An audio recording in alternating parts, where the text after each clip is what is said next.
Good morning, everyone. Thank you for joining this National Coalition of 100 Black Women webinar. My name is Delaney West, and I'm today's host. To ensure that you have a great experience, please turn your cameras off. I'm asking that everyone, please turn your cameras off. Also, mute yourself and remain muted for the duration of this webinar.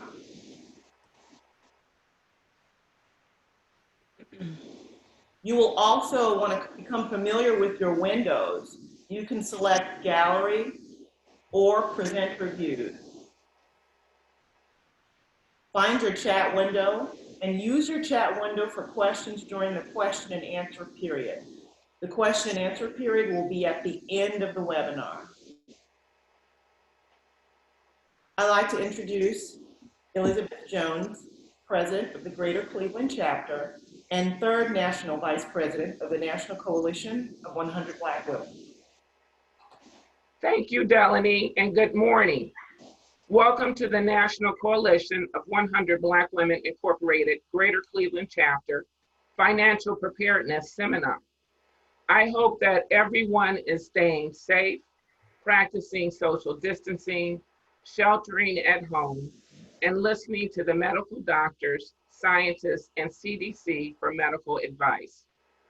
COVID-19 is challenging us to find new ways of working in a new financial economy. As reported by Corey Hill, CEO of Culture Bank, Redefining Business News for Minorities, the economic impact of COVID-19 will hit minorities the hardest. There is a real risk of families losing income and businesses of all sizes suffering as a result of the negative impact COVID-19 will have on slowing economic growth. Unfortunately, prior to COVID-19, many Black women, regardless of educational and employment status, are living paycheck to paycheck. Many are overwhelmed with credit card or student loan debt. Many are not prepared for retirement, and many are not in the financial position to care for a sick and aging parent or relative. Today's presentation is key as we seek vital financial information to help us navigate through our new normal.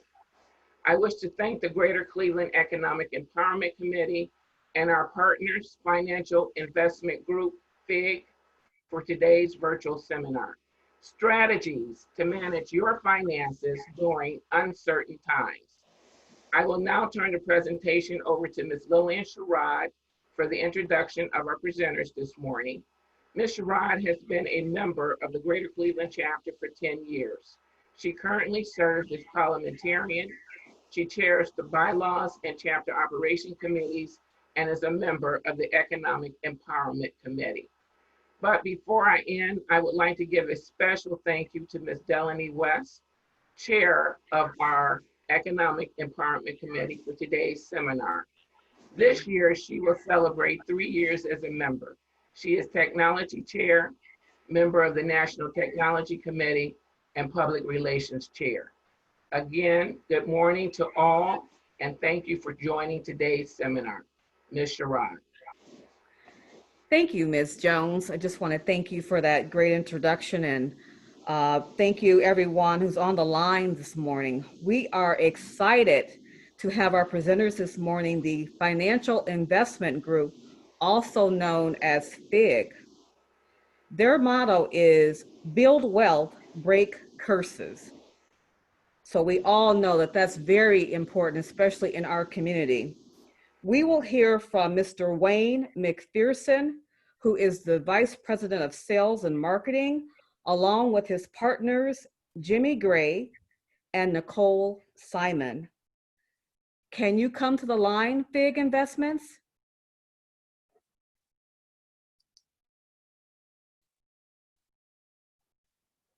Good morning, everybody. Good morning. Good morning. Thank you, Lillian. All right. So Nicole, if you can upload the presentation, we'll get started.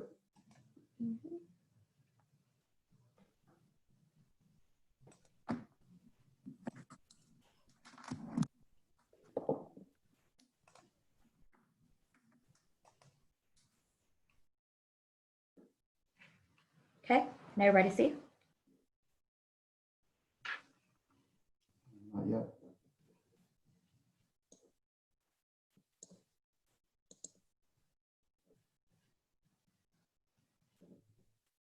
Jimmy, you said not yet? Not yet.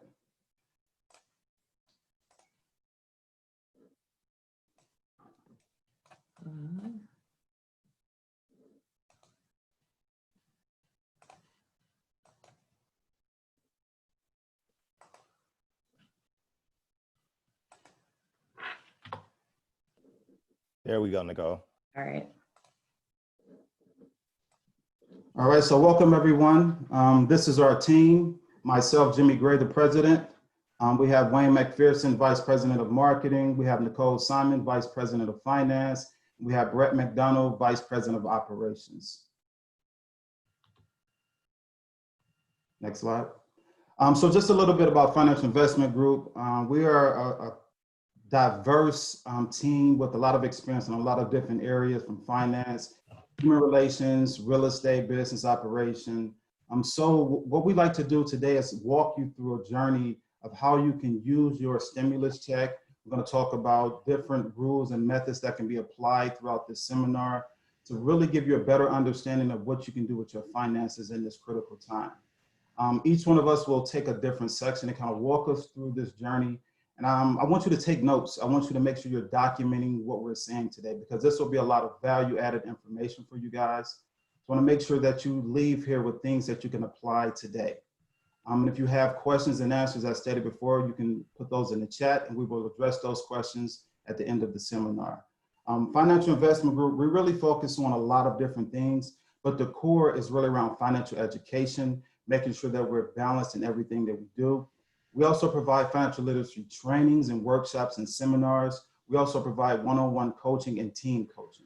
So just a little bit about who we are. We're going to move forward throughout the seminar and the presentation. Thank you. Hello, everybody. We're going to talk about some key financial information that we all need to be aware of and understand, specifically in these kind of uncertain times. A lot of things that you need to ask yourself is, are you prepared for the unexpected? None of us was ready or looking for COVID-19 to enter our worlds and kind of turn everything that we're doing from a day-to-day perspective upside down. So these are some things that we want to walk through to get you guys to understand there's some things that we can actually prepare for ahead of time, because you do not know the day nor the hour of which something traumatic may happen, where either you are no longer on this earth, or you become into a state of incapacitation that someone needs to be able to speak on your behalf or do things on your behalf. So you want to make sure that some of those things are already in place before you even get to the point of needing it. Sometimes you have to expect the curveball. We all know that life is not always how we plan it out to be or how we would like for it to run smoothly at times. So we do understand that there are curveballs. So we just want to make sure that everyone is prepared for the curveball that is eventually going to be thrown at some point in your life. The first thing is making sure that everyone has health insurance. Health insurance is extremely important right now. As we all know, medical bills can be extremely expensive.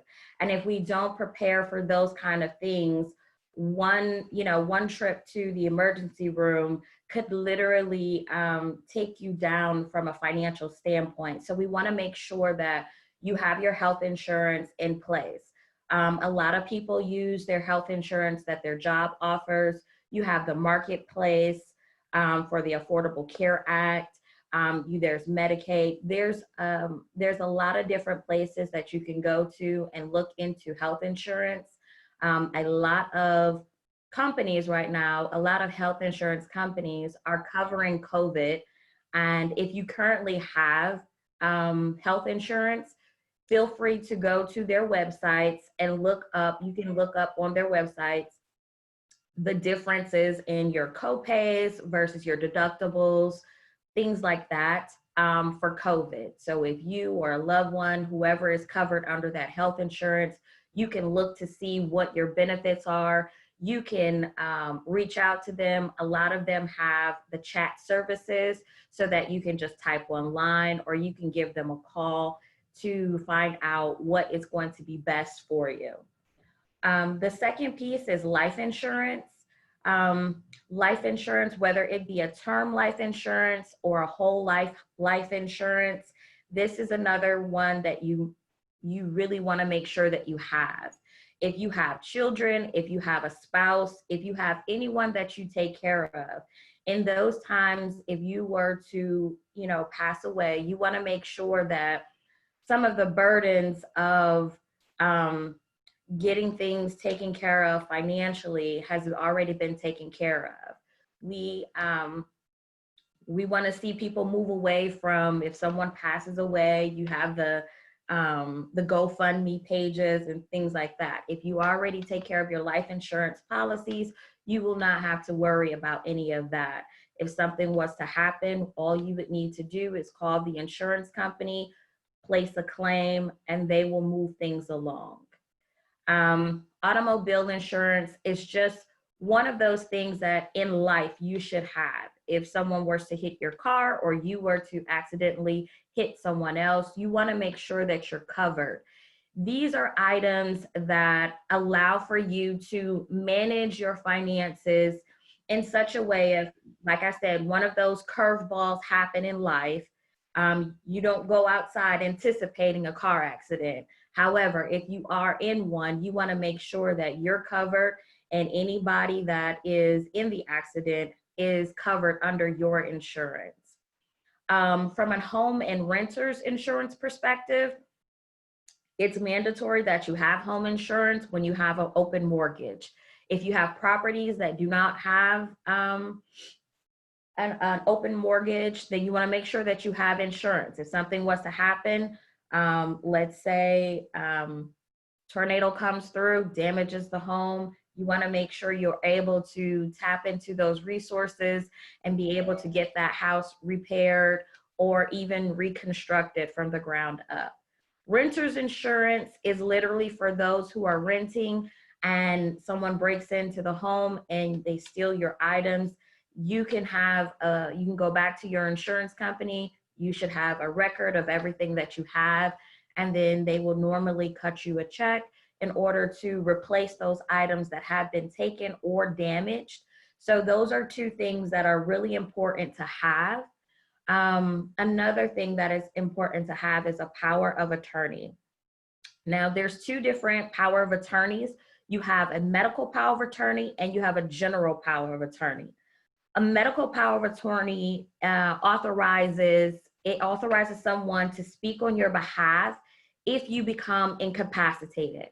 So in a situation like we're dealing with today with COVID, if something were to happen to you, you don't know if you may go into a coma, or maybe they have to put you in a medical induced coma.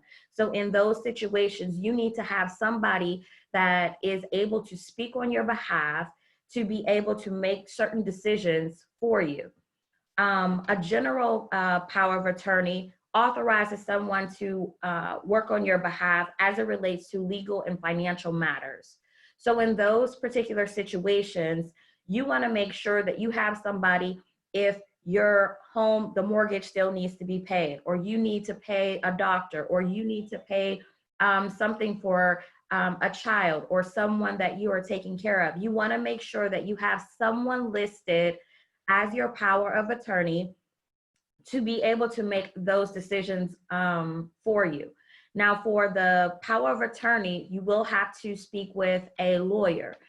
They will draw up the papers and they will get those filed with the courts so that if any type of things happen, you can pull up your power of attorney. You can show the doctor, hey, I am this person's power of attorney. Or if you need to show the banks, I am this person's power of attorney. And so that you can move forward so their day-to-day functions do not end just because currently they are incapacitated to be able to speak on their own behalf. Another thing is an executor of estate. This is an individual responsible for managing the affairs of a deceased person's probate estate. So if you were to pass away, you want somebody listed to say, if you have properties that need to be divided up, things of that nature, we want to make sure that you have someone that you trust that will be able to be the front person to be able to speak on your over your items and make sure that they get delegated properly to the proper people that you have already stated that you want these items to go to. That brings us into the last will and the living will. A lot of you have heard of a will. It's usually called a last will. That last will dictates what your assets, how your assets will be distributed amongst whomever you deem to receive those assets, whether it be your home, your car, your bank account, things of that nature. A living will actually provides, it gives people the understanding of what you need if you become incapacitated. So if you have children under the age of 18, they would need, you know, they still need to be able to function. This person will become like almost their guardian. You want to dictate who that guardian is going to be within that living will, as well as your last will. If you have children under the age of 18, you want to make sure that you always have a guardianship listed to take care of your children. And then when we walk into beneficiaries and survivorships, beneficiaries, we've all seen them. You can have a beneficiary on your bank account. You can have a beneficiary on your 401k. You can have a beneficiary on your life insurance.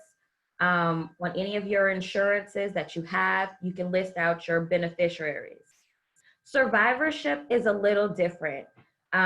Same concept, but survivorship is literally, say you have a joint banking account. Say it's with your spouse.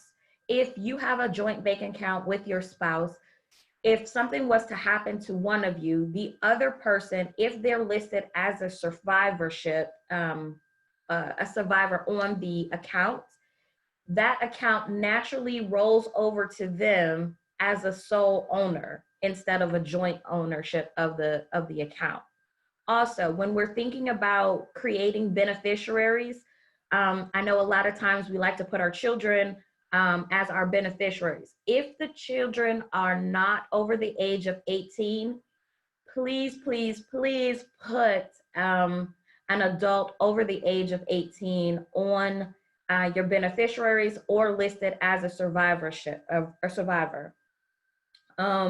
There's also something called a survivorship deed.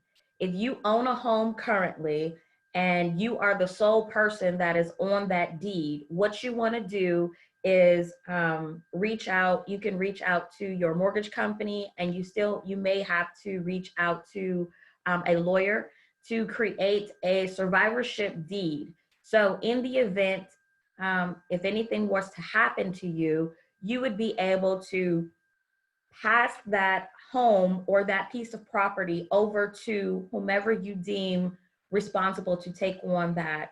That is very important. The over 18 piece is very important. I lost my mom 2 years ago, and we had joint accounts, and there were so many red tape that I had to go through in order to close out accounts, get information, things of this matter. So that is exactly where I learned about the survivorships, the over 18 pieces. I learned a lot in that process, and it's one of those, I like to pass that information on to other people, because a lot of times it's not the fact that we don't know what to do, it's just we don't have that information readily available to us. And so with that information, you can be able to plan accordingly for those items. So moving on to savings and budgets, the fun stuff. So it's one of those, in these types of times, you want to make sure that your savings has everything that you need for the future. There's 3 components of your savings that you should be taking into consideration. You should have an emergency fund in your savings, you should have short-term savings, and you should have long-term savings. Your emergency funds, that's going to come into place with any type of emergency income related items. So let's say if you lost your job, you still need to, or you lost your job, or if you have lost your job, or if you needed to, your car broke down, anything like that. Those are your emergency funds. In your emergency fund, you should have at least 6 months saved of what you currently, of what your current expenses are. So what you need to do is look at your expenses from month to month and kind of list out what you currently have. Sometimes you're not always able to do a complete 6 months of savings in your account, and that's okay. It's one of those, you start wherever you need to start at. So it's literally, if you have to do it week by week, I want to make sure that if my expenses for the week is $100, I want to make sure that I put at minimum $100 in my savings account for this week. And you keep doing that until you build up the funds that you need to see to have that 6 months at minimum saved into your accounts. Now for your short-term savings, those are the things that you can have that that funds the things that you need currently, not necessarily an emergency, but some items that you have some short-term goals. I want to pay off this credit card, so I'm going to save up this money and then I'm just going to pay this off in one lump sum, what have you. Long-term savings, that's more so for future investments as it relates to homes, properties, any type of stock, any type of additional investments that you're looking to do. So that's kind of the 3 portions of what your savings should look like.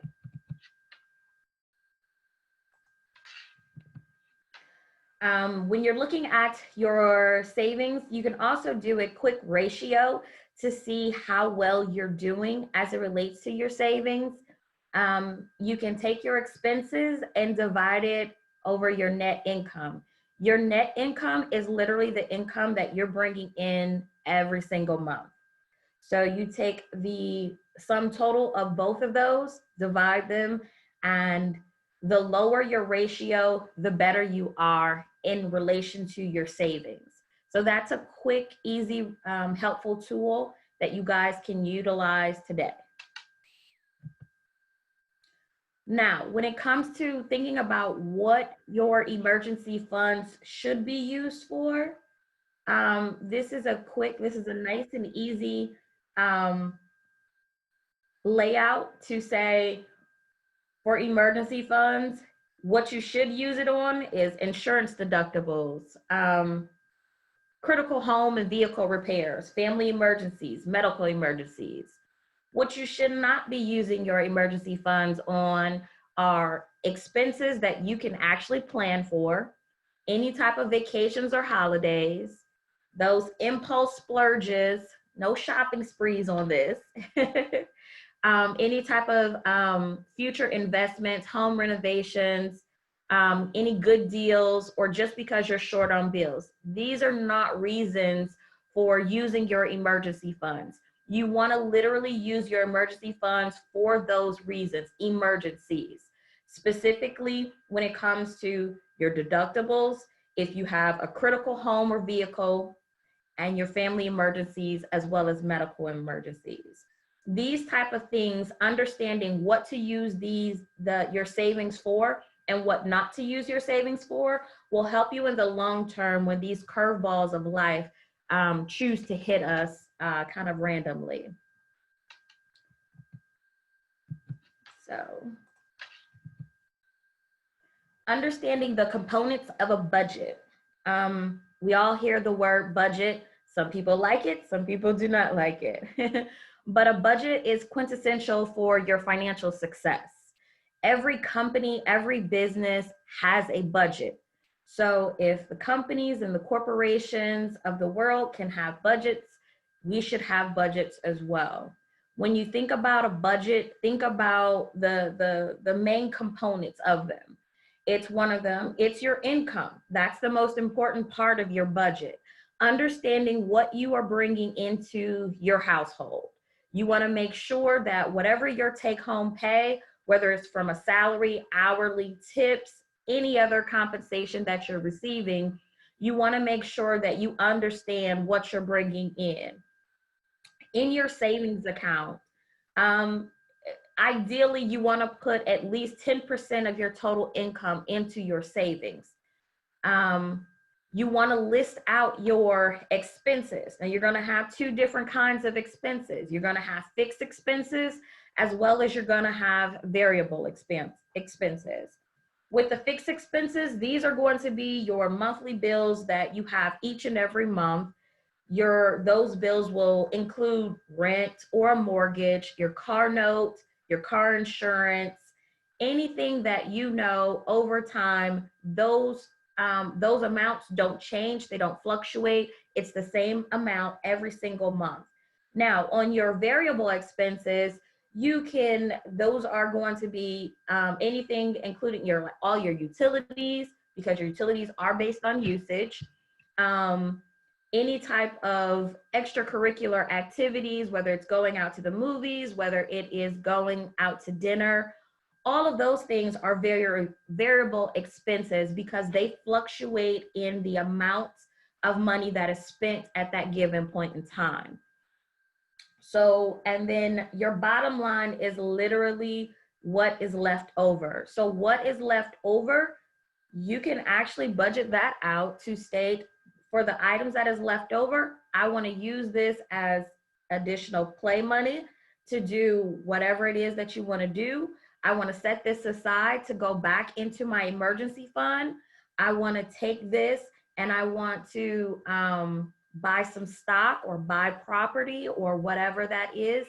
Whatever you decide to do with what's left over, it's one of those, you need to list that out. It's important to list your bills out currently. That's a step that you can do today. Go in, look at all your expenses, and then look at the income that you're bringing in.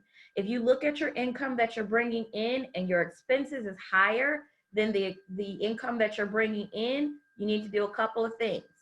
The first thing to do is try to minimize those expenses.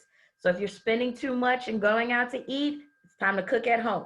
If you're spending too much money in your monthly bills, you need to see what you can do. If you can contact some of your bills and reach out to them and see if there's anything that you can do as it relates to, can you defer some payments? Can you figure out a way to reduce those expenses? Not just defer, but can you renegotiate some of your expenses? If you don't have enough money coming in, you can very well contact any of those liabilities that you currently have. And you can ask them, hey, look, I'm going through a tough time right now. Is there any way we can reduce some of these bills to, a more manageable, what have you? The worst they can say is no, but the best thing that they can say is yes. So you won't know until you ask. So it's important that you create a relationship with some of the people that you owe, and then work with them so that you can work with your budget to make sure that you stay on track, you're able to do your savings, you're able to create your emergency funds and move forward, because that's the way you build wealth. We want to reduce our expenses so that we keep more of the money that we're bringing home in our bank accounts so that you can be able to live a life that you want to live. Now, the next steps, I'm going to turn over to Wayne. Thank you, Nicole. Let's see, I'm hearing about emergency funds, and budgets, and I'm just thinking like, who really wants to hear about that, right? We want to go shopping and we want to go and have fun out here. Nobody wants to budget, but no, that was great information, Nicole. I'm Wayne McPherson, everyone, and I will be covering the paying off debts portion of this seminar, as well as talking about financial discipline. Now, in order for us to really truly be able to go about paying off our debts, one thing that it is that we have to do is we have to have an understanding of what our debts are. So I would like to go to the next slide here. So we talk about how to pay off debt. You can keep going, Nicole. Okay, so one thing that I want to do is I want to tell everyone, one thing you want to do is be able to list the amount of debt that it is that you have and having an understanding of that. And a lot of times what we typically like to do is a lot of times we run from collections. We want to be able to contact anyone that we owe debts to. And along with being able to contact them to have an understanding of it, we want to go back to what Nicole said about being able to build these relationships and being able to probably maybe have settlements where we can actually pay lower than what it is that we've paid, that what we actually owe with these things sometimes, and be able to save some money in those type of ways. And also being able to pay debts with highest interest rates. Now, what I want to do here is I want to go through a couple of different methods that it is that you have to be able to go about paying off debt. And although this does say pay off the debt with the highest interest rates, I want to start off with one method that's called the Snowball method. Okay, so what the Snowball method is it's a method that was originally made popular by personal finance expert Dave Ramsey. I'm sure a lot of you have heard of him. If not, he has great books. He gives great financial advice. This debt repayment method, which excludes your mortgage, focuses on paying off your smallest debt balances first while making minimum payments on all other debts. Once a balance is paid off, you take the funds you have previously allocated to your smallest debt and put them towards the next smallest balance, essentially building or snowballing your repayment toward the next balance. This cycle repeats until all your debt is repaid. Each balance payoff is a win. It's a debt repayment method It's a debt repayment method that you may not save you a lot of money or interest, but could be a great motivator to keep you paying off your debt. Now, what I wanted to do in this next slide was be able to give you an understanding of how this method works. So what we do is we have a couple of examples here. Let's say, for example, you have $500 per month allocated towards paying off your credit cards. So we're going to look at credit card 1, credit card 2, credit card 3. Now, the balance on each credit card, we have $1,000, $3,000, $8,000, minimum payments, $20, $60, $160. So now what we want to do here with the Snowball method is, so instead of us taking the minimum payment for the smallest credit card, what we want to do is we want to make the minimum payments on the 2 highest ones, take that remaining balance of the $500, and we want to put that all towards the lowest debt.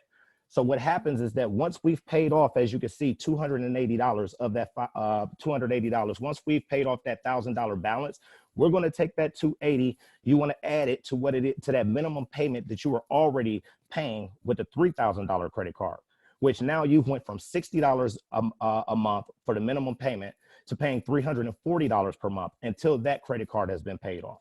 So now, instead of you paying the $160 monthly, now you're able to put that full $500 towards that until you've paid off that credit card. Now you're going to have times where you may have some additional money, where you may be able to put some extra money on that balance. I'm sorry about that.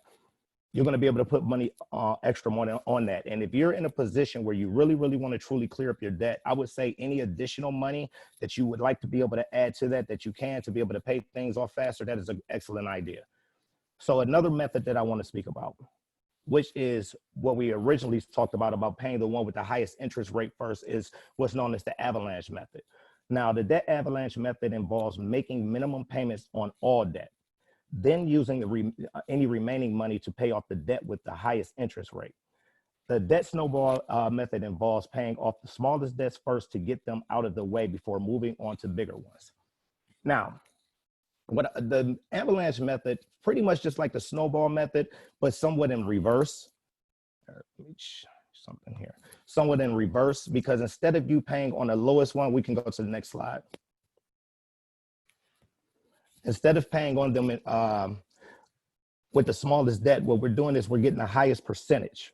So this actually helps to be able to save you from paying money as far as paying a lot of money on interest, because you're hurrying up and you're getting that big one with all of the interest on it out of the way. Some of you may have credit cards that right now have 0% interest for like a certain amount of time or something like that. And you want to make sure that you have that all balanced out and you have an understanding of how long it's going to take for you to be able to get these credit cards paid off before the interest actually kicks in. One thing I do want to say is that with credit cards, if some of you have experienced this, sometimes what we'll do is we don't have an understanding of how 0% interest works, and then that time frame will run out, and then next thing you know, you look up and all of the interest is hitting and you've paid about double the amount of what the credit card originally was. So you have to have a system in place in order to have an understanding of how to be able to get these things paid off rapidly and being able to save the most amount of money as possible. But with the debt avalanche, you do find yourself saving money on percentages by going about it this way. Now, what I want to do on my next slide is I want to give just a comparison of the debt avalanche and the debt snowball methods. So the pros with the debt avalanche is you pay less in interest, get you out of debt faster, you see higher interest rates vanish. Now, the cons could be visible progress takes time. A lot of times we look like, hey, you know what, I don't feel like that I've really gotten anywhere. Sometimes we can, we can lose the discipline of paying off our debt when we don't see those initial victories. But it's okay. You have to be patient and you have to work through it. And you're definitely doing yourself a service. The debt snowball, the pros of it is provides motivation. You see progress quickly, but you pay more in the long run. The process takes longer. You end up paying higher in interest when you go about doing it this way. Now, it's a great thing to be able to have an understanding and have different methods of how to go about being able to pay off your debt. But one thing that it is that we definitely have to have in order to be able to complete either of these missions is discipline. And I want to go into talking about, I'm sorry, did someone say something? Okay. We have to have discipline. Now, what I want to get into is some of the financial behaviors that it is that we have sometimes that can stop us from being able to have the discipline that it is that we need to be financially stable. And one of those things is just the self-deception. And when I speak about self-deception, is the things that it is that we convince ourselves of. Sometimes when making purchases, and sometimes we could trick ourselves into believing that, yes, I can afford this, or yes, I can go about getting this, when this is not necessarily a good financial decision. And everything from heuristic simplification, which is just not thinking things through. We won't go through all of the pros and cons. How is this going to affect me later? How is this going, how many times have you made purchases and then you think about it later, like, wow, I didn't know that this was going to happen, or I didn't think about this. It was just a decision that I made at that time, and I didn't think things through. Sometimes we'll make a decision on the spot opposed to going home, thinking about it sometimes, and we have to take that time, because we don't want to do what's next is make an emotional decision. And we all make them. And sometimes those emotional decisions come from just us wanting what it is that we want. And we will find a way to be able to convince ourselves, hey, I can have this and I can pay it off here, or I'm just happy today. And then you look up later and it's like, oh my, this has come back to bite me, because this was not a decision that it is that I made it emotionally. And then also social influence.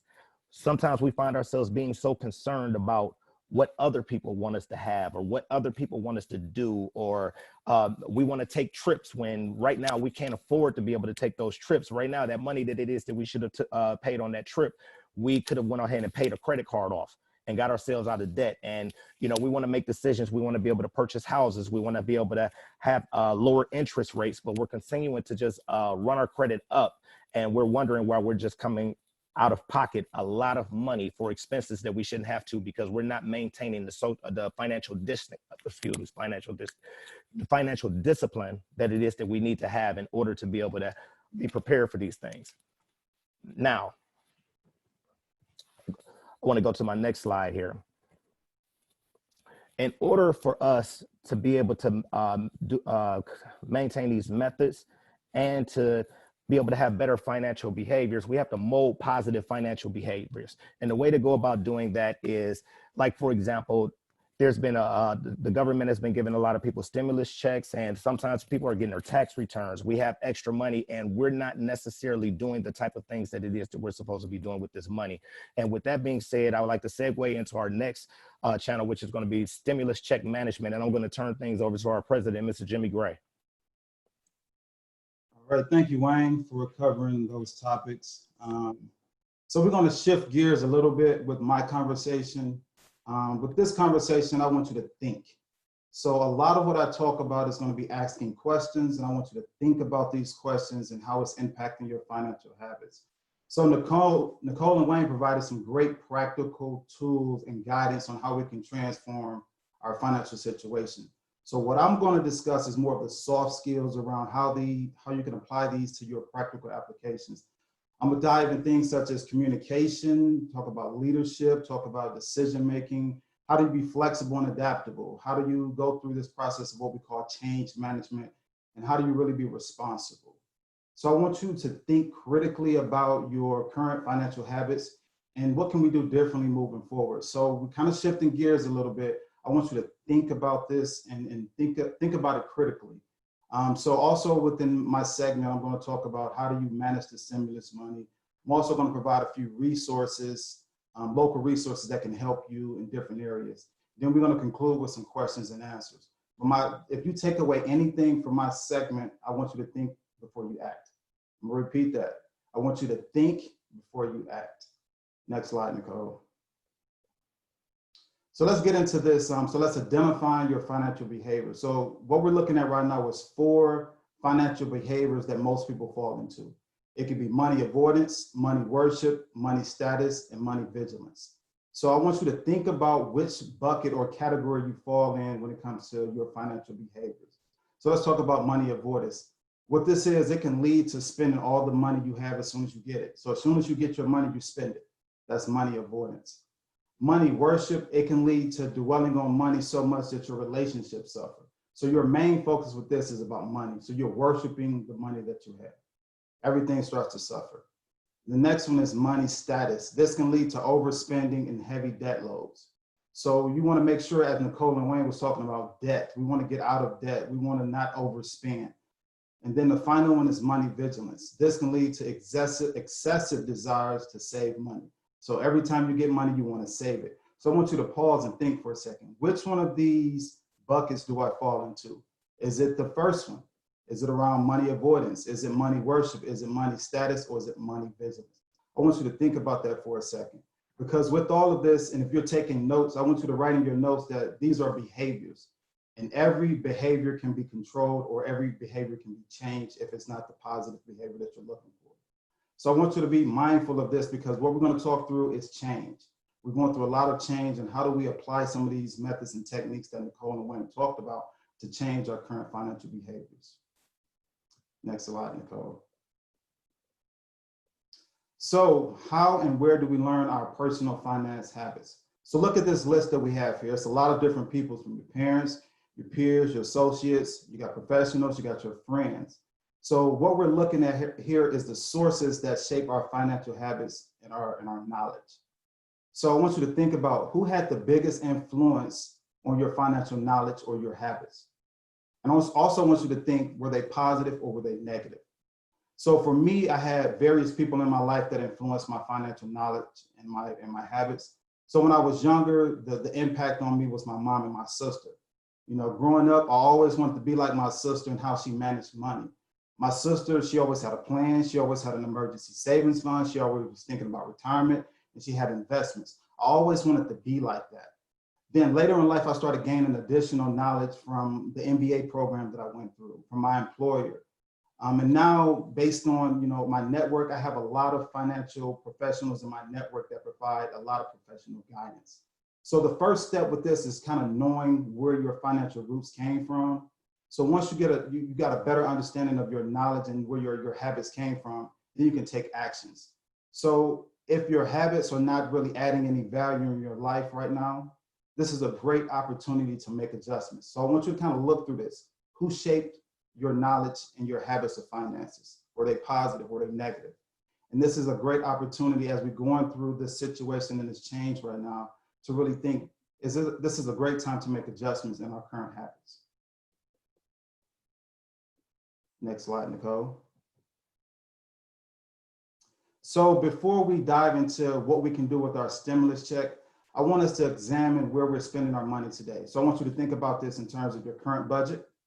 And I also want you to think about this in terms of where you're going to spend your future money, your future budget. So this is just a visual that kind of highlights the different buckets or areas of where we're spending our money.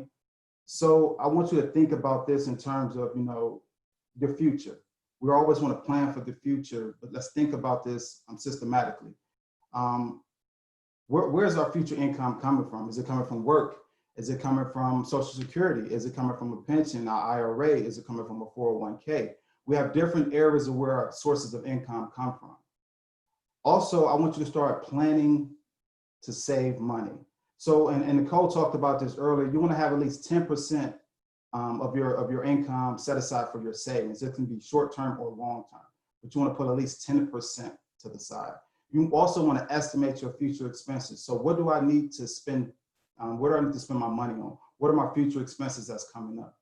Also, in this process, you want to account for any inflation that might come up. So things that I want you to consider is really examine where changes are happening in your expenses. I want you to do what we call in the business world is a SWOT analysis of your finances. This is looking at the strengths, weaknesses, opportunities, and threats of your finances. What do I need to invest more money? Where can I reallocate any of my spending? Where can I improve my skills? So we're in a time right now where everyone's working from home. This is a great opportunity to acquire new skills, to learn more, to educate yourself, to put yourself in a better financial position. And tying this all together, you want to diversify your income where possible. Where can I diversify? Where can I make strategic moves with my money? How can I invest differently? How can I save? How can I plan for retirement?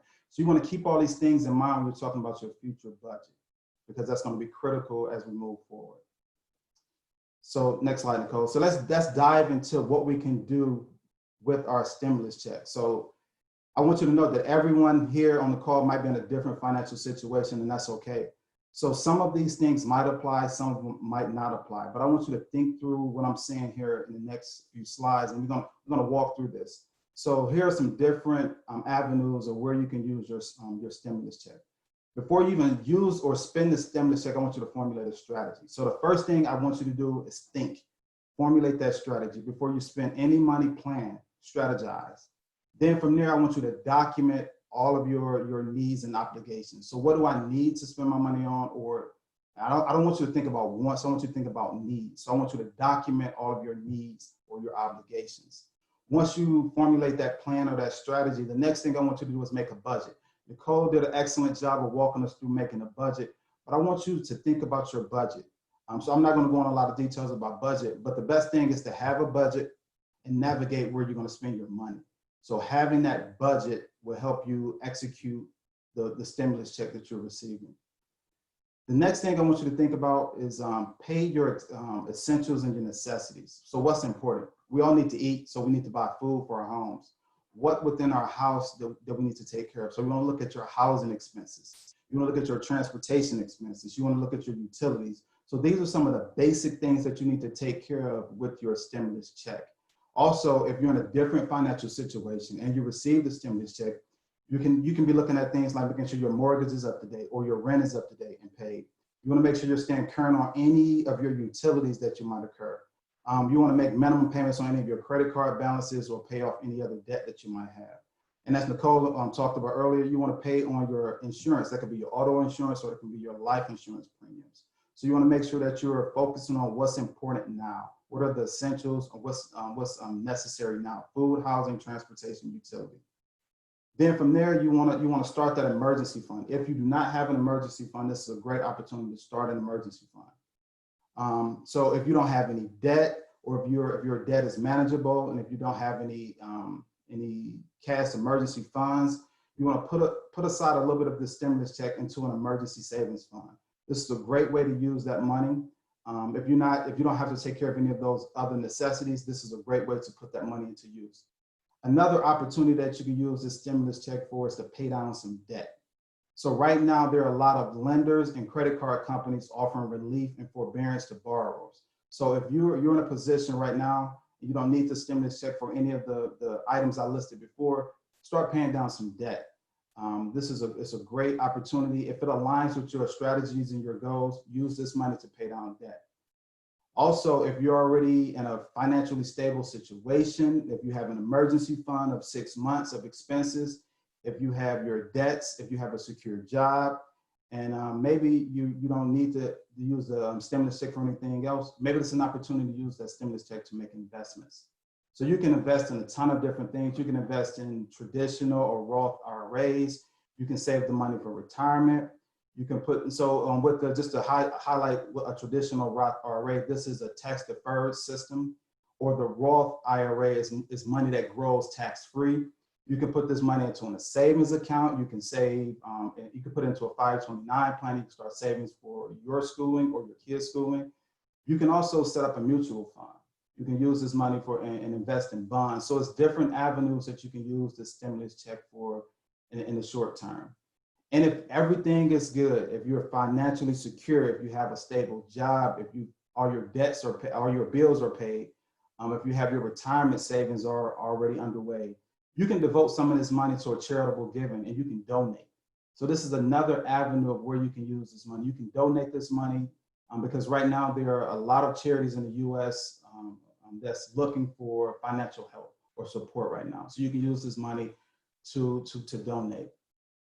Overall, with all these items that I talked about, I just want you to be smart with your money. No matter what you do with your stimulus check, hopefully that you can take a little bit of this money, set it aside, and you can use it for something fun or good for yourself, because we're going through a lot right now. The world has been disrupted. We have to stay at home. Kids are at home. Some of us lost a job. We're all going through something different right now. I just want you to be smart with the money and use what I just went through before. How do we use these different avenues to use this stimulus check successfully and make sure that we're not blowing it. And if you do decide to blow it, which I highly is against, do not blow the money.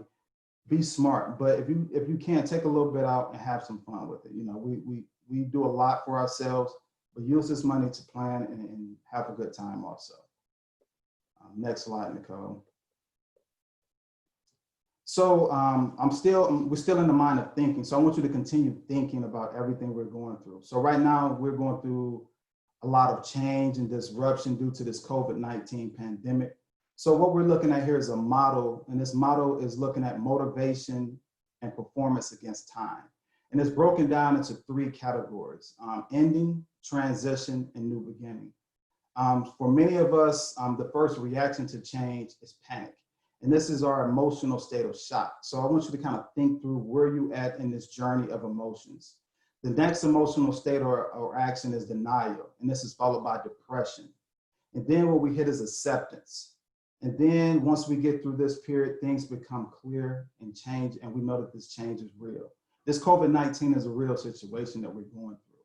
So where are you at in this journey of change? Did it hit you and you was all in shock, like, oh, this is not real? Or are you in a state of depression right now, where you have a low mood and you have low energy? As we go from stage 1 to stage 3, we have to go through this transition period.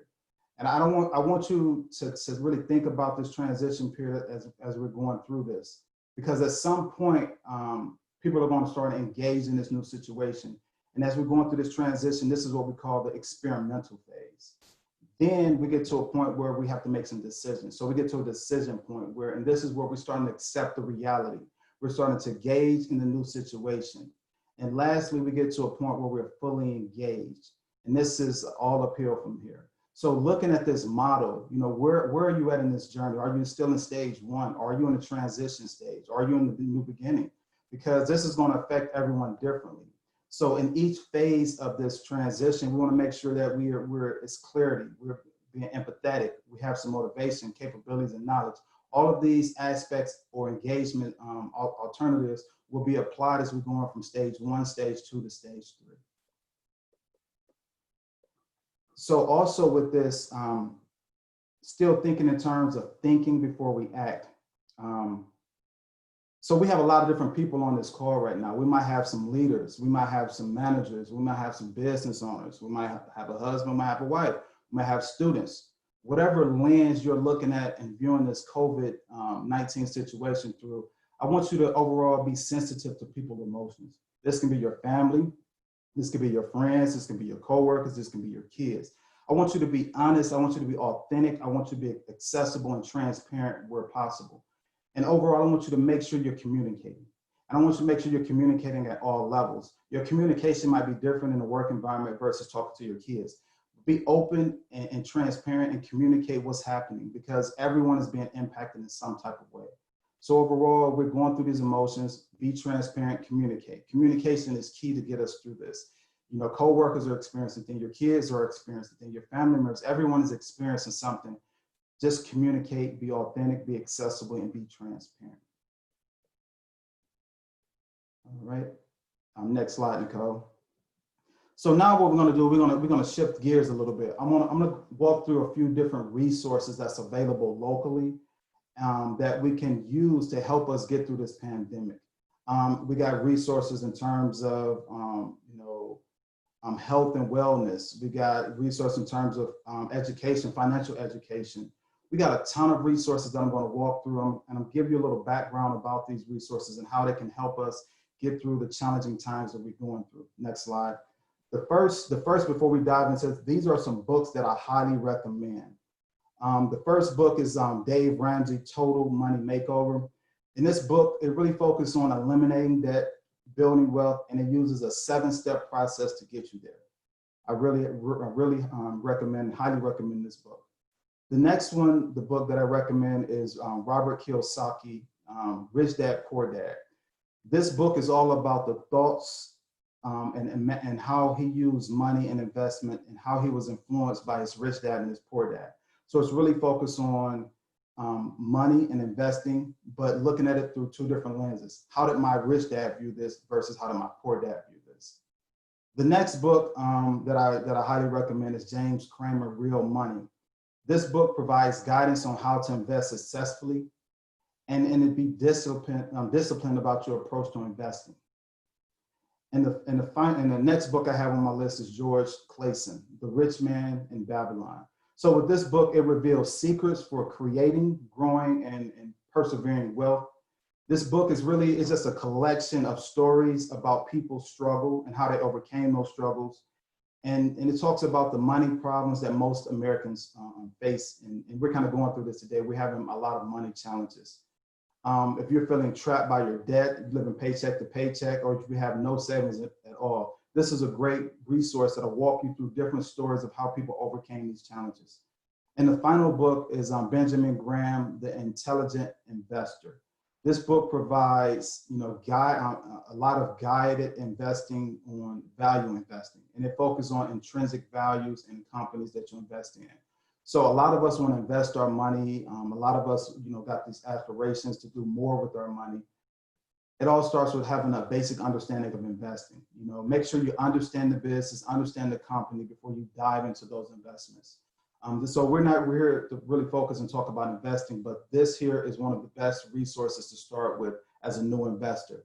It gives you a guideline, it gives you strategies on how to use this money and focus on investing in strategic and stringent values for a company in the long term.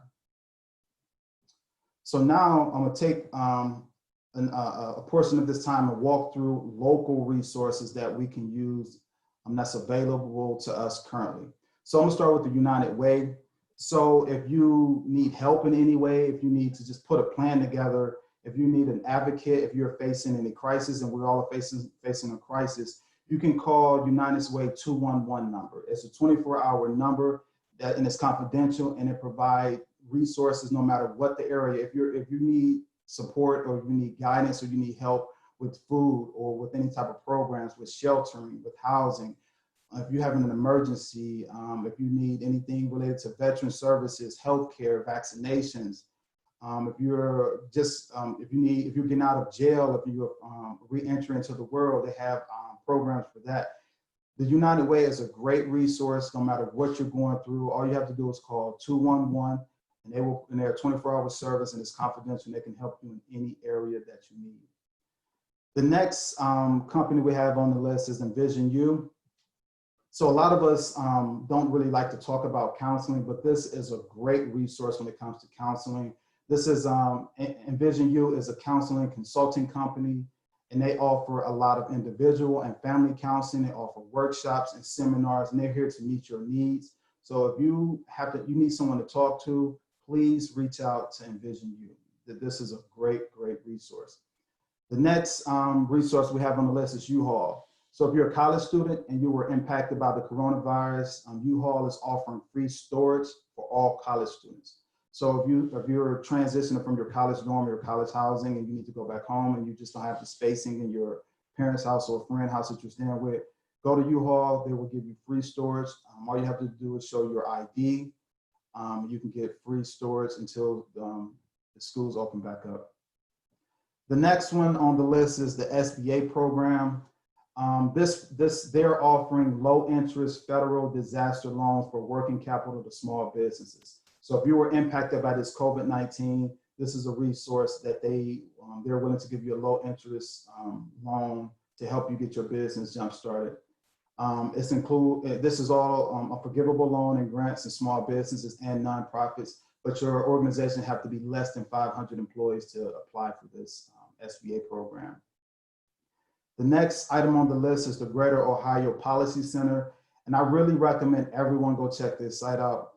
This organization provides a ton of resources, information, and also they give you updates on any policies that's being affected in the local community, Cleveland, or all throughout Ohio. It focuses on the COVID-19 resources in communities. It focuses on policies around rental and housing and evictions, utilities, unemployment, anything related to transit assistance, or just relief fund for nonprofits. Anytime a policy is about to be implemented or updated, this Greater Ohio Policy Center is a great resource for that. The next one on the list is Metro Health. So first, I recommend you go to CDC, Center for Disease Control, first to get your information. But locally, Metro Health is providing a lot of great information and the latest information on any health-related issues that's happening locally within our area. So Metro Health, for any of our the latest and greatest on health information, please check out their site. Next we have is the Cleveland Food Bank. The Cleveland Food Bank is hosting a drive-through food distribution at the Muni lot every Thursday from 2 o'clock to 5 o'clock. So if you know anyone that needs food, they can go to the Muni lot on Thursdays between 2 o'clock p.m. and 5 o'clock p.m. and they can go through the drive-through service and pick up bags of food. Next we have on the list is 216 Muscle. So if you know the gyms are closed right now, people are struggling to work out. 216 Muscle is providing home workouts. No equipment is needed during this COVID-19 stay-at-home order. And this is done via 216 YouTube channel. They also 216 Muscle is also providing It's Just Work boot camps, and that's Tuesday and Thursday from 7 o'clock. And then on Sundays they have another boot camp at 1 o'clock p.m. and this is done via Instagram Live. Also, if you need any personal training sessions, and this can be done virtually, they also provide those services. Next we have on the list is the Boys and Girls Club of Cleveland. The Boys and Girls Club is providing meals for kids from noon to 1 every weekday. You have to go to their website. I think it's about 7 different locations in the Cleveland area that they're providing these pickup meals for. I think we have some on Broadway, you have some in the King Kennedy area, St. Luke, you have something on Martin Luther King. So on their website, they have a list of locations where they're providing these meals for kids between noon and 1 every weekday. The next company we have on the list is the Honeycomb Credit. This company is offering the Honeycomb Relief Loan Program. This loan is up to $50,000 and it's 6 months interest free. So if you need a small business loan to get things jump started for your organization, this is a great resource. The max is $50,000 and it's interest free for 6 months. Dave Market is offering employment. So if you know anyone that's looking for a job, they're looking for temporary and permanent workers in different areas. So go to their website. They have a ton of openings available. So if someone lost their job and they're in need of employment, go check out Dave's Market's website and you can find the opportunity that will best fit your needs. The next one is the Cuyahoga County Board of Health. So they're providing updated information on the public health. So you can get updates on what to do if you're sick, if you're having any symptoms, how many people in your area have the COVID-19 cases, you know, what do we have, quarantine cases, deaths in your area. It gives you the age range and it gives you some basic hygiene practices. It's also a ton of information related to public health. So go to the Cuyahoga County Board of Health and check that site out also. Financial Investment Group, we're providing financial literacy training and development seminars. We're also providing any one-on-one coaching that you might need. If you need help putting together a budget, I think in the chat earlier, I seen someone said they don't have a budget. If you need help putting together a budget, don't hesitate to reach out to us, Financial Investment Group. We can help and support you with that. The next company on the list is Grant Plus. They provide emergency government grant funding for nonprofits. So if you're a nonprofit and you need some government grant money or some relief right now, don't hesitate to reach out to Grant Plus. Health Resources and Service Admin. This is an agency that's kind of linked to the U.S. Department of Health and Human Services, and they provide access to healthcare services for people that are uninsured, that are isolated, that have any medical vulnerabilities. So if you just need information related to this, contact the Health Resources and Service Admin. Royal Financial Services. So if you're in a position right now, if you've used up your credit cards and you maxed out your credit cards, or you just having bad credit issues, this is a credit repair company. And they provide a lot of great credit repair services. They will educate their customers on the key credit principles. They will also use these principles and teach them how to build, improve, repair, and retain healthy credit. So this is a great resource here also. And while we're sitting here talking, a few other resources just popped up. HFLA of Northeast Ohio, they will provide expedited interest-free loans up to $1,500 for immediate needs such as rent, child care costs, medical costs, anything really due to the COVID-19. So they're here to provide some type of relief and support, and it's up to $1,500. Also, if your organization or business is having a lot of meetings, GoToMeetings or LogMeIn is providing free services for healthcare, education, nonprofits, and government organizations, and to host any meetings or video conferences you might have. So we just provided you a ton of resources here. It's a ton more, and what we will try to do is provide this list on our website and make sure we expand upon the list. It was a lot of organizations and companies that we weren't able to provide here at this moment, but we still have additional resources coming in. So a lot of this information we'll make available on our website. So I'm gonna pause here. We've provided you a lot of information. We provided budgeting information, savings information, being smart about your money, you know, different ways to invest your stimulus check. So we're gonna pause here and we're gonna open up the conversation. We're gonna open up the questions and answers. So if we have a lot of questions and answers, we're gonna try to address those at this moment.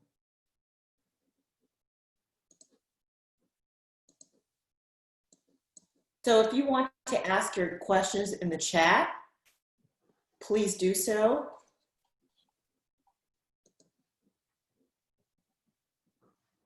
So I see the chat was going when I was talking. I see 50. I'm seeing 50 messages here. I think someone from your team was answering questions as you had other presenters speak. Okay. Yes, I was trying to answer some of the questions the best that I could here.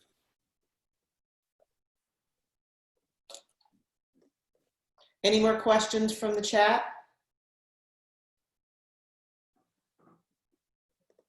You can ask us questions about anything and we'll do our best to answer.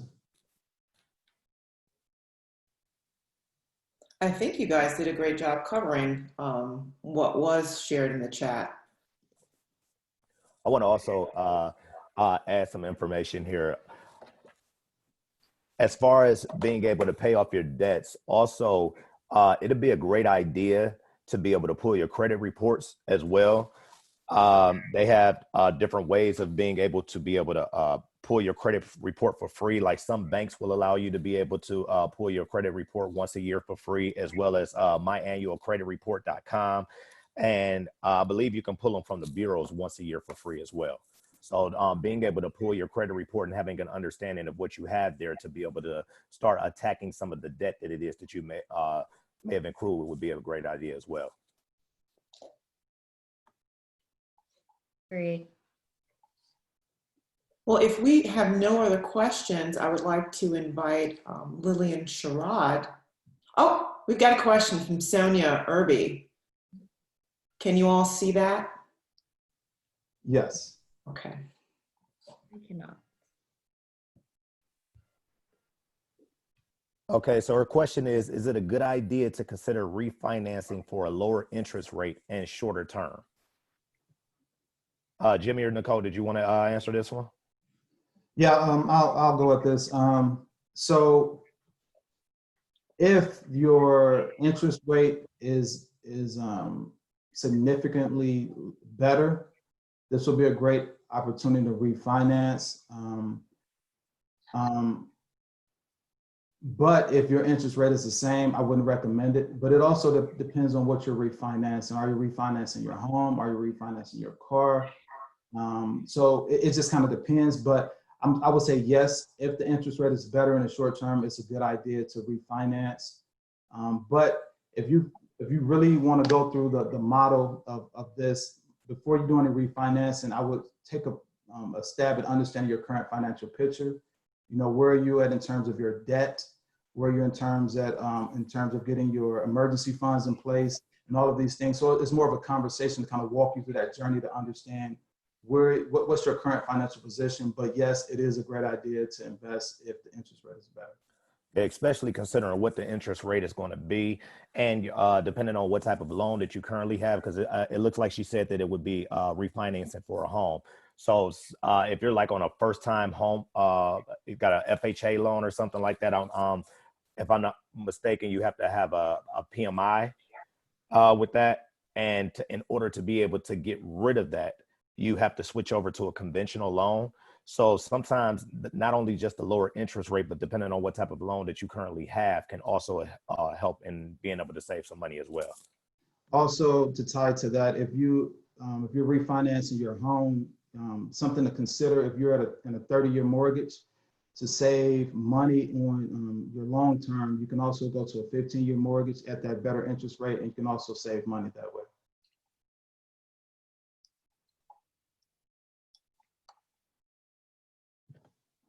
Let's see. Any other questions? I think a question just came in. If someone is on a tight budget, what are your suggestions for them on saving money? So this might not be the answer you want to hear, but you might have to give up some things. You might have to sell some things that's really not adding any value. Really looking at taking a deep dive into your budget, because there's things you might be spending on today that you really need it. And plus, we're going through this pandemic. This is a great opportunity to reevaluate all of your expenses. So if you're having a real tight budget, one of the things I recommend is what can you give up in the short term? But also, it wouldn't be a bad idea to, in the short term, to pick up a second job, to kind of clear up some of your debt. Because as you start clearing up debt, that's going to free up additional income that you don't have to spend. So that's less money going out. So anywhere within that budget that you can give up something or bring in additional income that will offset that tight budget. And it's also having within that budget, you'd be surprised at the frivolous spending that it is that we do. Sometimes, like I've looked at budgets, at people's overall expenses, and they're so shocked at how much money they spend in a month on just fast food, things of that nature. And looking at the difference from grocery shopping and not eating out at all, and just recognizing, and sometimes having even certain vices, whether it be smoking or drinking or things of that nature. You have to literally look at every single thing that you spend money on and think about what's important here and what can go. And sometimes we have to make those hard decisions to let some things go that we don't want to. Yes, to tie back to what Wayne was stating, I think it's imperative that everyone literally take a snapshot of what you spend your money on. When you're thinking about a tight budget, you want to list out each and every expense that you are spending, even if it's the smallest thing, even if literally buying a stick of gum. List out everything so you can see exactly where your money is being allocated to. And at the end of the day, for the items that you cannot get rid of, like Wayne said, try to let go of some things that you don't necessarily need. But as Jimmie stated, if you look at everything and you actually need everything that's listed out as it relates to what those expenses are, then yes, it would be a great idea to go ahead and pick up a second job to be able to start knocking some of those expenses down, so that you can now see some of those funds coming back into your life as it relates to being able to do what things that you need to do to save more and put yourself back into a great position financially. All right, I see another question here. What recommendations do you have for people to create additional income? So one avenue is real estate. And a quick way to go about real estate, if you have a group of friends that's willing to all contribute to, I'm considered a pot. You can all put money into this pot and you can invest in real estate, and that can be a way to gain residual. If not, you can always invest in real estate through real estate investment trusts. And another way to gain income is any stock that's paying a dividend. That's a way that'll bring revenue back to your pockets. You can reinvest those dividends payments, or you can use that money and do other things with it. So real estate is a big one. Stock investments that's paying dividends, a second job, you can pick up a side hobby that you're good at that can also bring an additional revenue. Another question that popped up: credit cards. What is the best avenue to take on obtaining credit if you never had one? So you can do secure credit, or you can do a secure credit card if you've never had credit before. But now it depends on what you need the credit for, because if you think you need credit to purchase a home, you don't. There's different options for people that don't have any credit. You can still go about purchasing a home. And this is some of the information that we provide in our one-on-one sessions for first-time home buyers or other sources, but you don't necessarily need credit to purchase a home. But credit cards, you can have a secure credit card. You can start with a secure credit card as a starting point. I definitely agree with you, Jimmie, on the secure credit card, because with the secure credit card, for those that don't know, you're actually using your own money to be able to establish credit, opposed to putting yourself in debt in order to establish credit. Is there any recommendations on where to open a savings with higher percentages? So this could be a trick, but different banks offer different returns on your savings. So it kind of depends on is it a short term or is it a long term? And there's different strategies to determine if it's short term or long term when it comes to savings. So you can look at different savings accounts, but with these accounts, it just really depends on what's the ultimate goal. Because you can have some with as low as 0.5%, you can have some as high as like 5%. But it just depends on the bank that you're dealing with to get those savings. But if you're looking in terms of growing money, I would highly recommend mutual funds, because they have the highest returns. So different types of mutual funds. It can be international funds, it could be local funds, it could be based on what you're trying to do with that money. But mutual funds is a great way to invest to get a higher return. But there's different savings accounts based on the bank you're banking with. Different regions offer different savings, so will take a little bit of research. But different accounts offer different benefits. So I'll just kind of stop there on that question. So someone in our network, Raquel Robinson from Royal Financial Services, she put in the chat, FYI, Experian, Equifax, and TransUnion offering free weekly credit reports through April of 2021. Just your credit reports, not your scores. That's great information, Raquel. We appreciate you for that. And also credit monitoring. Raquel actually got me with Identity IQ. That's another way of being able to monitor your credit. That does cost, but you can get your scores as well as be able to read everything that's on your reports there as well.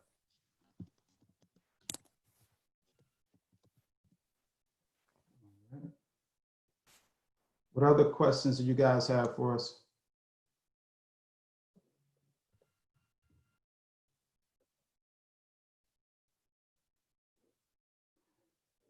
So if you would like to make an appointment with Financial Investment Group, you can go to our website. You can also go to our social media and send a direct message. So once you go to our website, there's multiple options. You can schedule your appointment online on our website, or you can call us directly and we can set up a one-on-one consultation.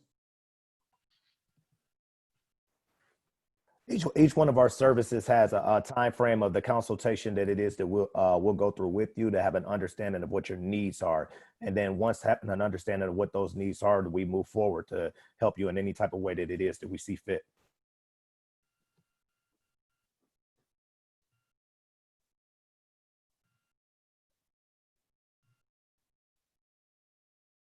I think that's a thank you from the chat.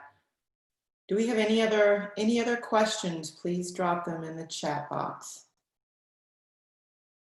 Give us the tough ones. This is my time to be able to interact with everyone because normally I'm used to seeing faces. So, you know, I like to be able to engage with the audience, and, you know, I'm not getting that opportunity right now. Wish everybody could turn on their cameras and we all have some fun here. Someone's asking, how much did you say you need in an emergency fund?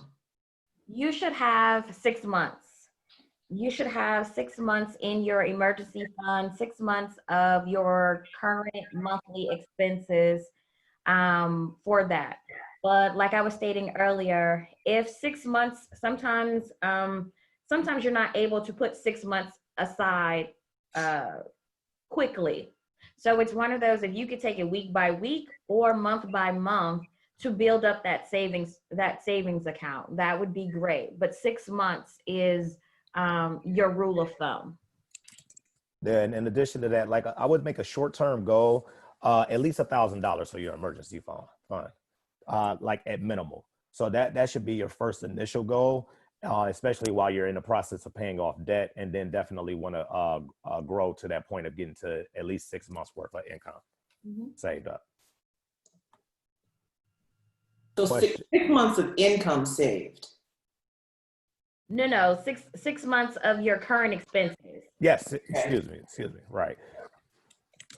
It says, how much does an IRA account require as an opening deposit? And that can vary depending on the company you're working with. So in terms of like an Edward Jones, just doing it as an example, you can open an IRA as low as $500. But you also, if you're leaving an organization of your company, you can just transfer all of your money over to that IRA. And there's two types of IRA, traditional IRA, and you have a Roth IRA. So it depends on what type of IRA you're starting.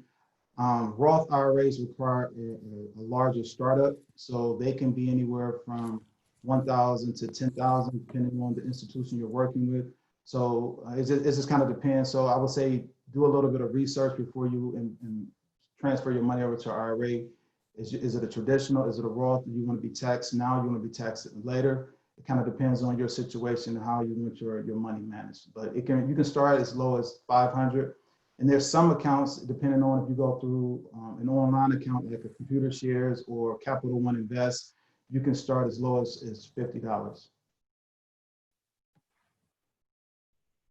Another question, if I have several dependents and a rather limited income, what options do I have?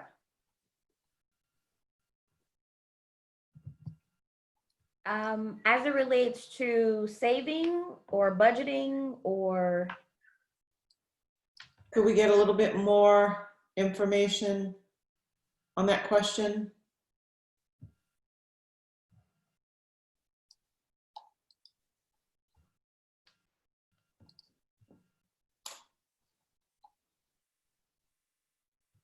So they might be typing their response. Okay.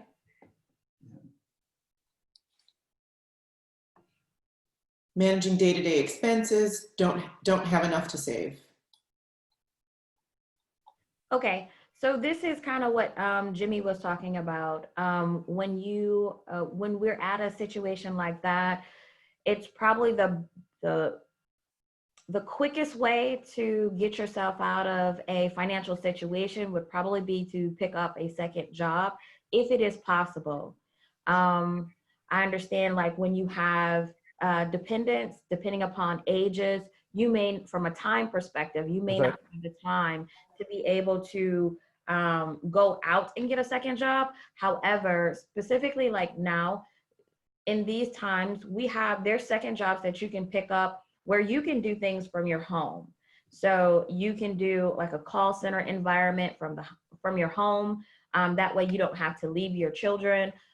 You can pick up other income in those aspects.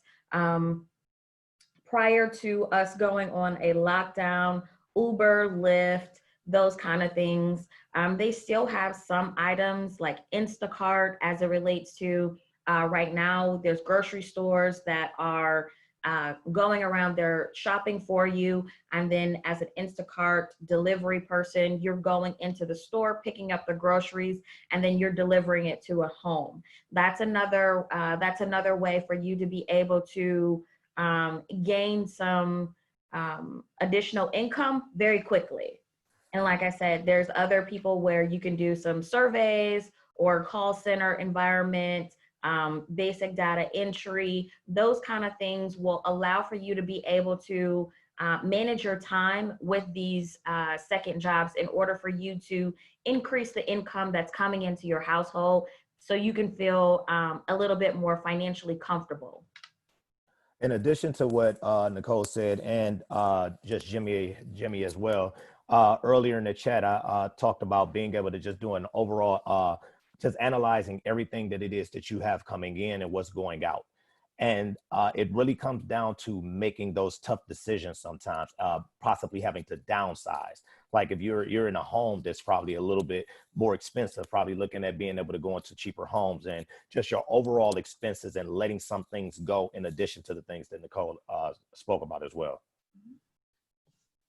And with that, the person that posted that question, do you have a current budget?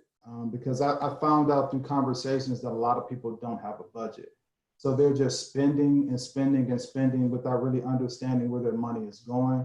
Without understanding where your money is going, it can cause a lot of different variations on the output of that. So you want to make sure you got a clear picture of where my money is coming in from, where my money is going out to. And if you think about it, you have your basic necessities that you need in terms of your food, housing, utilities, and things that you have to pay. Outside of that, what else are you spending your capital on? So we're in a time where you might have to make adjustments. It's hard to say we're going through this change. You might have to adjust some things in the short term. And I highly recommend using this time to educate yourself, because if you acquire different skills, that'll allow you to pick up additional income in the long term. So educating yourself in the short term will help. And there are some organizations that will pay you to learn. And I'll try to get those resources provided too, because I go to Ashland University, and they're always willing to provide, additional resources and help people that's willing to help themselves. So I'll try to get the specifics on that, but educate yourself, really evaluate your budget in the short term. What can you cut? If there's nothing you can cut, then you got to make other life adjustments. But also, like Nicole said, picking up a second stream of income will help you in the short term as you're building for the long term. So this is not, all of these things we're talking about is not going to happen tonight. They're not going to happen overnight. This is a journey. This is a process to get us from where we're currently at to where we want to be.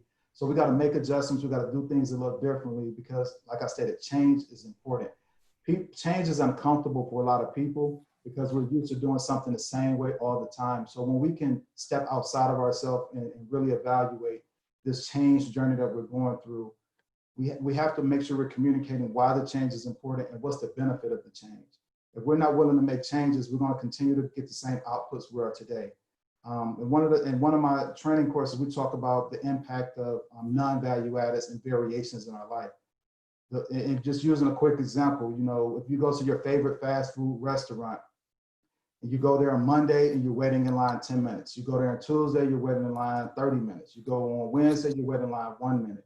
You go Thursday, you're waiting 2 hours. You go Friday, you're waiting 50 minutes. That variation in time is going to impact the customer. You as the customer, you want to make sure you are satisfied, you're getting what you need in terms of quality, cost, and delivery when you go to these places. So you want to make sure that you understand the impact that it's having on you. So understanding variation, understanding change, understanding non-values in your life will be the first step of just making something positive out of that situation. So don't be afraid to change. We're all stuck at home right now.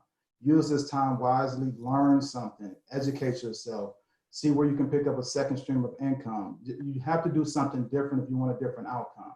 We always say we want additional money, we want to save, we want to budget, but we're not willing to do something different.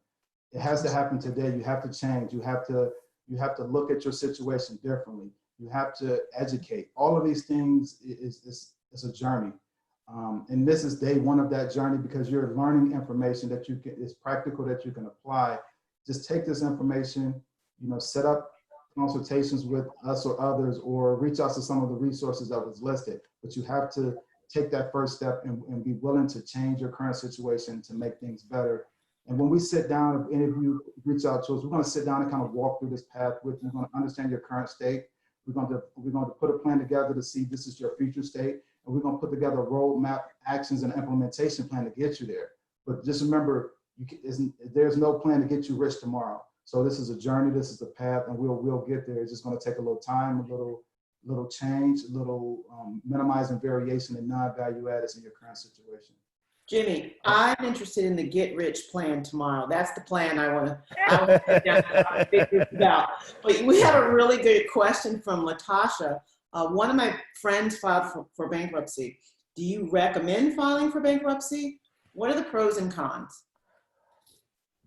I personally, I would not say file bankruptcy. I would say definitely exhaust all options before you get to that point, because a lot of times people file bankruptcy because they hear about what other people have said about how, what they've done and the benefits that they've gotten from filing bankruptcy. But a lot of times bankruptcy is not even necessary. And it goes back to having an understanding of your credit. Years ago, I considered filing bankruptcy until I found out that my credit report was nowhere near as bad as I thought it was. But once I was educated on it and had an understanding of my credit, I realized it was nothing to be able to tackle it and take care of it. And if you guys don't mind, what I would like to do is actually let one of FIG's colleagues chime in on this one. Raquel Robinson from Rural Financial Services. If you're still here in the seminar, would you like to be able to chime in and be able to give some information about that as well? Raquel, you still out there? Yes, I'm here. Okay, there she is. She's still on here. Hi, Raquel. Hi. So yes, and he is absolutely right. I mean, you definitely want to try to exhaust all of your resources.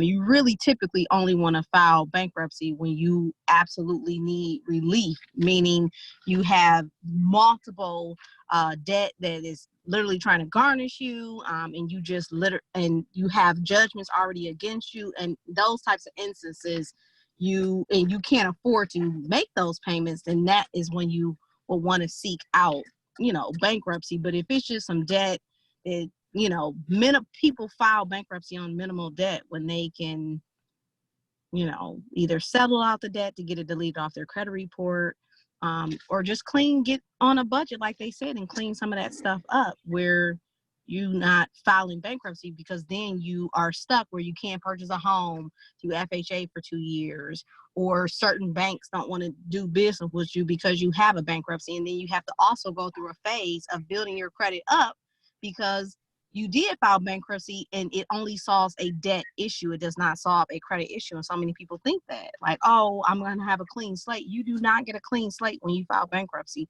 You have to rebuild your credit with all the negative items that you filed bankruptcy on and try to get approved for things, you know, with those negative items still on your credit report.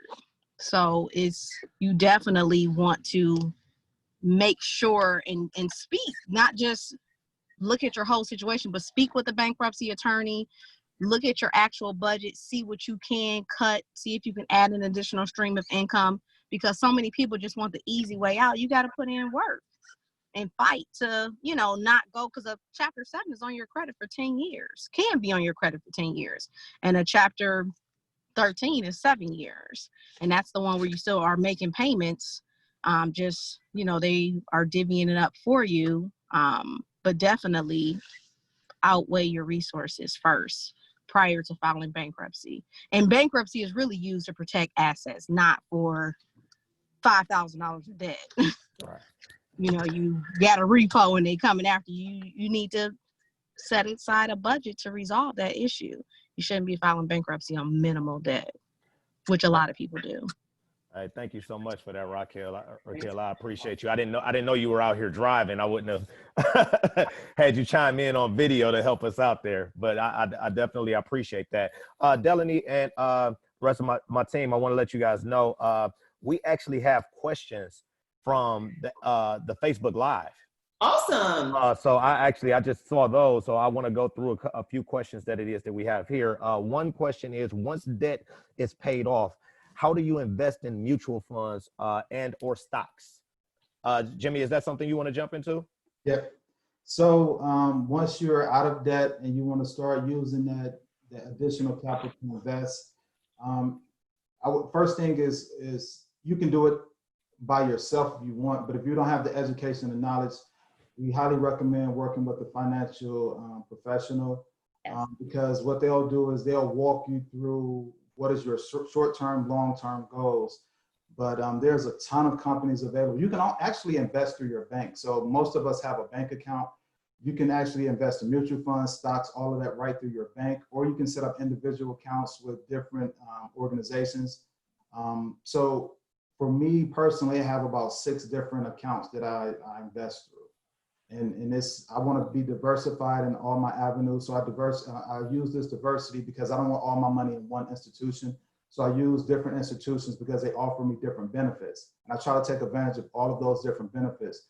But as a starting point, go to your local bank, sit down and have a conversation, let them know that, you know, I'm interested, I have additional capital, I'm ready to invest. What options do I have here at my local bank? And then you can work with the bigger boxes like an Edward Jones or companies like that, Fidelity, or these other big boxes. But start locally, or if you have enough knowledge and you want to start on your own, you can start your own account just going online. It's a ton of different online accounts you can set up. You can invest your money through these online accounts. You can pick the companies that you're interested in. You can also have it set up where you can do automatic dividend reinvestments, or you can have dividend payouts. So it just depends on your situation, how much information you know about investing in mutual funds and stocks and bonds and all of that. If you have limited information, I recommend working with the financial professional. If you have the knowledge yourself, you can do all of this yourself and save that money.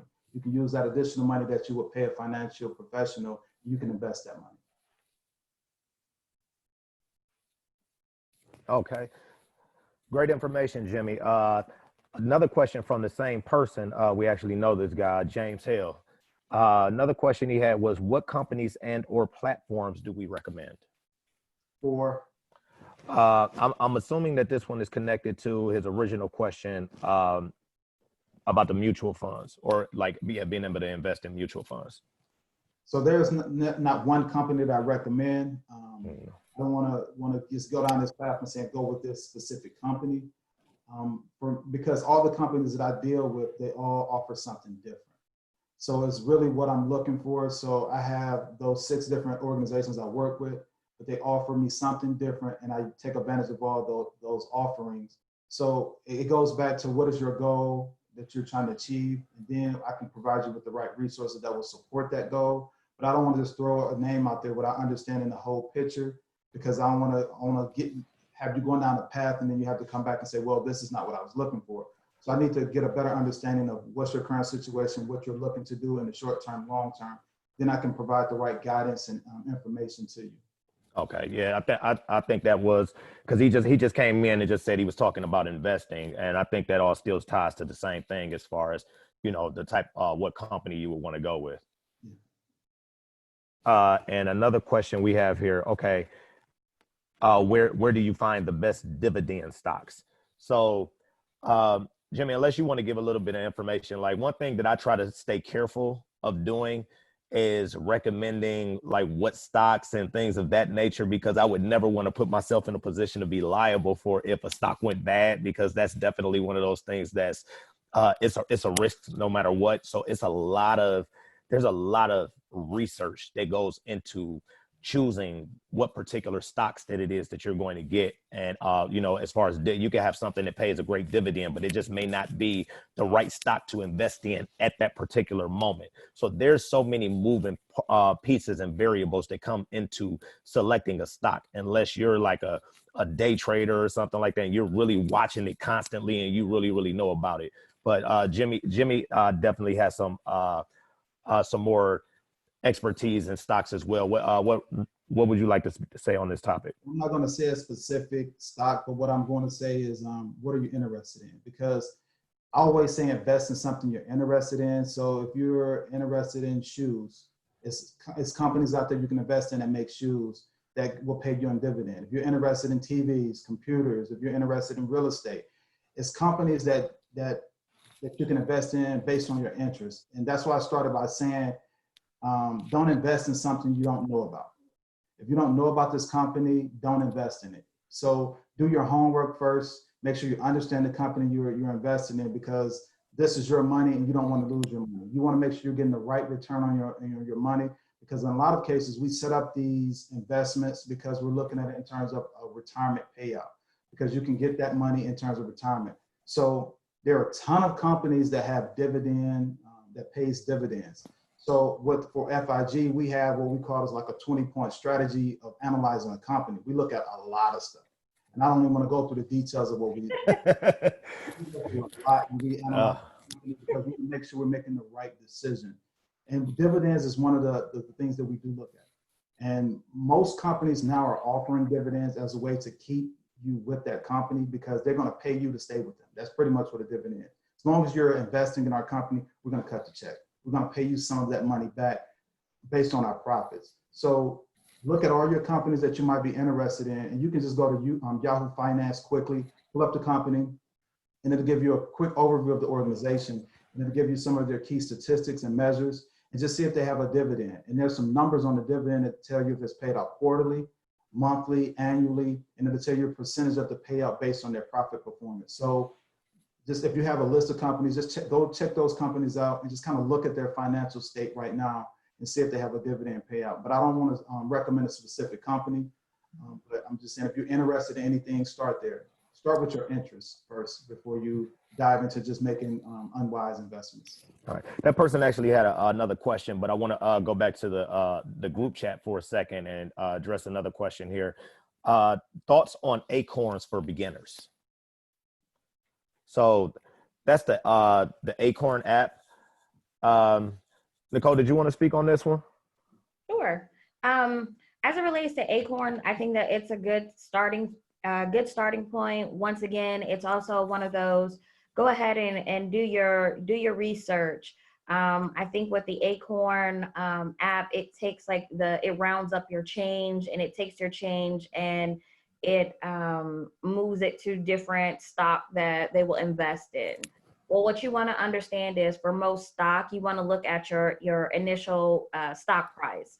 So whatever that stock price is, think about if you're just taking the change of your rounding your change up from any purchase that you make or what have you. It's going to take a little time to build up to you actually owning an actual share of that particular stock.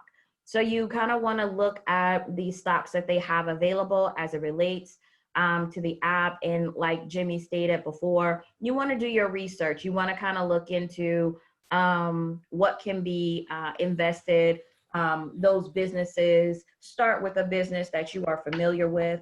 I'm not 100% familiar with Acorn as it relates to how the stocks are, how they're chosen. Like, I don't know if you get a listing that you can choose from, or if they have a selected choice that they've already created and that they have relationships with, and that's how they're using their algorithm. So you kind of want to look into all of the pieces on the background to make sure that for whatever it's being invested, you kind of go outside of that particular app and really dive into looking at the actual stock that you are investing in, because you definitely want to understand what it is that you're investing your money into. You don't want to necessarily blindly just invest. You want to make sure that you get a full understanding of what you're investing in.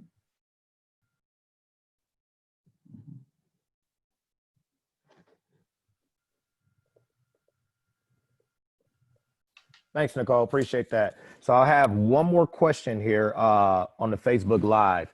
The question was where to go about getting the knowledge for investing. So Financial Investment Group, we do have one-on-one consultations, and we can give you some guidance in different areas when it comes to investing. We also have our coaching sessions. But if you don't have the time to meet like that and you just want to do something on your own, eTrader is another resource that they will provide all of the educational resources available for beginners. So they give you a lot of tutorials, they give you a lot of videos, a lot of handouts, a lot of documents to walk you through one-on-one investing. So if you have a chance, you can go quickly set up an eTrader's account, and that will get you started as a very basic beginner in terms of investing. But also our services, we can walk you through just getting you all set up and give you some guidance on different ways of investing, different approaches, making sure it ties back to your overall goal. So with us, we want to make sure that if you have a strategy, you have a goal, we want to make sure everything is aligned. We don't want to do anything blindly, because at the end of the day, it's your money. You want to make sure you're making wise decisions. So having a strategy, a plan, and goal in place is what we really recommend. And we can walk you through that process in our coaching sessions.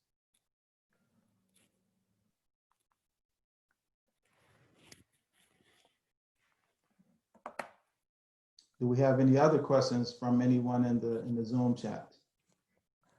Let's see.